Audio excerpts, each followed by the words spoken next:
நேற்றைய தினம் ஒரு உலக அதிசயம். மேடையில் ஒரு இளைஞர் கூட இல்லாம ஒரு கட்சி இளைஞரணி மாநாடு நடத்தியிருக்கு. எங்க பொதுச் செயலாளர் அண்ணன் வந்திருக்காரு. எங்க அண்ணன் ஆனந்த் அண்ணன் நடக்கிற ஸ்பீடுக்கு நீ ஓடி வரணும்டா. அவர் ஸ்பீடுக்கு நீ நடக்க முடியுமா? எத்தனை மாநாடு, எத்தனை நிகழ்ச்சி. ஆனா நான் டிவி பாக்குறேங்கன்னா, டெய்லி நியூஸ் பார்க்க சொல்லியிருக்கேன், பார்த்துக்கிட்டே இருக்கேன். அதே டெய்லர், அதே வாடகை, ரேம்ப் போட்டு சிவப்பு கம்பளத்தை விரிச்சு பாட்டு போட்டு மதிப்பிற்குரிய மாண்புமிகு முதல் முறை முதலமைச்சரான மு.க. ஸ்டாலின் நடத்தி கூட்டு வந்து மாப்பிள்ள அவர் தான். ஆனா அவர் போட்டிருக்க சட்டைகள் நான் என்ன கேட்கிறேன், சின்ன பையனா, கடைக்கோடி தொண்டை, அந்த பேண்ட் கலர் கூடவாட அப்படியே காப்பிடிப்பீங்க.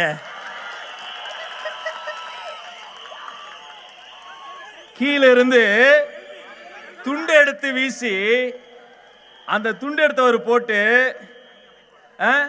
கீழே இருந்து நம்ம தளபதிக்கு மலர் கொடுப்போம்ல, அப்படி ஒரு பையன் ஓடி போய் சொல்லியிருக்கேன், ஏய் பூவை கொடு.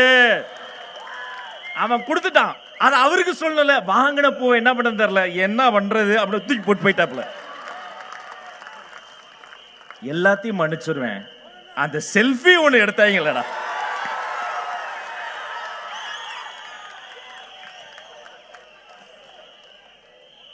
சிவப்பு கம்பளத்தில் நடந்து வர்றவங்க எல்லாம் ஜெயிச்சிட முடியாதுங்க. கொஞ்சம் திரும்பி பாருங்க.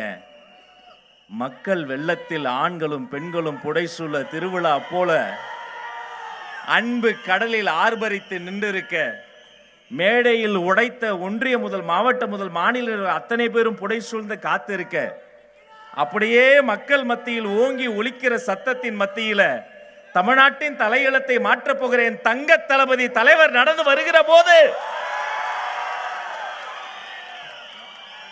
சொல்லும் போதே புல்லரிக்குதுங்க. எனக்கு உங்க மேலாம் வருத்தம்பா.